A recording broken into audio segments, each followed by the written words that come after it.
now, Mr. Jefferson Salmorin.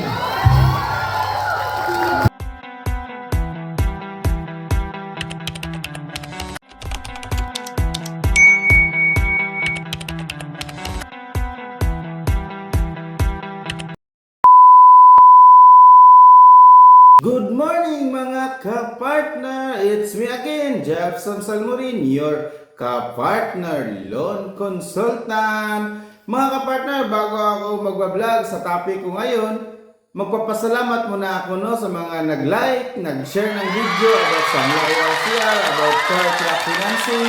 Malayo na abot ng video natin, may mga nag-inquire sa akin sa Luzon, Visayas, Mindanao, kahit sa ibang bansa mga kapartner, yung mga OFW natin, nag-i-inquire sila sa akin. Maraming salamat po sa inyong suporta mga kapartner, sa mga nag-share at like. Hopefully mga kapartner, yung mga nag-inquire, may na-process na tayo. Hopefully, ma-approve na sila at matutulungan natin sa kanilang pangangailangan mga kapartner, o maabot nila yung dream car nila mga kapartner. This time mga kapartner, ano yung topic natin? Yes mga kapartner, about sa basic loan requirements pa rin tayo. Yung pinaka-importante na sinasabi ko, yung proof of income mga kapartner. Kasi dalawa yung proof of income, yung employed at yung self-employed mga kapartner. Siyempre mga kapartner, una kong i-explain about employed. Ano yung dapat isa-submit natin pag employed tayo? Siyempre mga kapartner, kailangan natin mag-submit ng Certificate of Employment. Siyempre, ano yung certificate? Yun yung tinatawag na COA mga kapartner. Sa Certificate of Employment, kailangan rin natin mag-attach ng payslip mga kapartner. Kasi yun yung attachment natin to prove sa COA ninyo, to prove na yun talaga yung income ninyo, yun yung talagang net pay ninyo sa payslip ninyo mga kapartner. Kung may bank statement yung payslip nyo kasi pinapasok sa bangko, pwede nyo isubmit yung 3 buwan mga kapartner. Ang kailangan natin sa payslip, 3 buwan din mga kapartner. Huwag nyo kalimutan, 3 months payslip yung kailangan mga kapartner. Ito na tayo mga kapartner. Ano yung isa?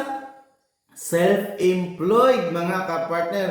Kung ano yung isa-send natin na isa-submit pag self-employed, siyempre mga kapartner, kung may business tayo, business permit. Ano yun? Mayor's permit or barangay permit mga kapartner.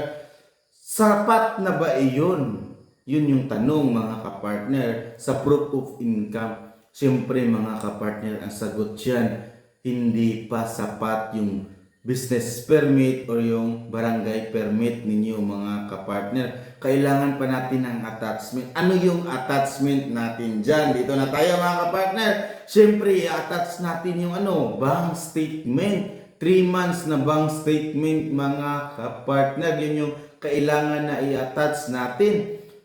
Ang tanong dyan mga kapartner, paano pag wala akong bank statement, hindi na ako makakaprocess, wala na akong chance na ma-approve, hindi na ko na makakamit yung dream car ko, hindi na ako makaka-additional capital sa business ko.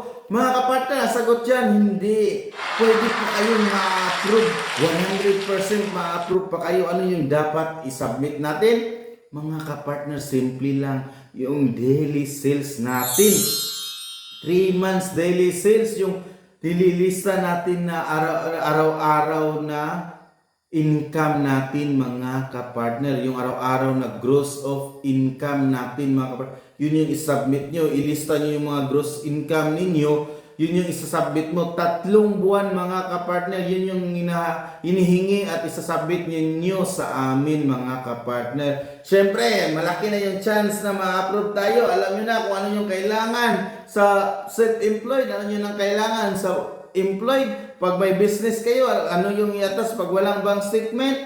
Remember mga kapartner, kami yung bahala mag-process. Ako yung bahala mag-assist sa inyo mga kapartner. Mga kapartner, kung may mga tanong kayo, i-comment nyo lang sa comment section para masagot ko, ma-vlog ko at ma-explain ko sa inyo. At mga kapartner, i-share nyo yung video kong ito para malayo na naman yung maabot, marami na naman maka-view may mamatulungan tayo, may mga additional capital sa kanilang negosyo, at syempre, makakamit nila yung dream car nila mga kapartner. I-contact nyo ang number ko mga kapartner sa 0907-204-9550 or i-visit my page Quickka Sangla ORCR or visit my FB profile Jeff Sanglaan Vlog. Maraming salamat mga kapartner. Have a nice day sa susunod na vlog. Mabuhay. Thank you.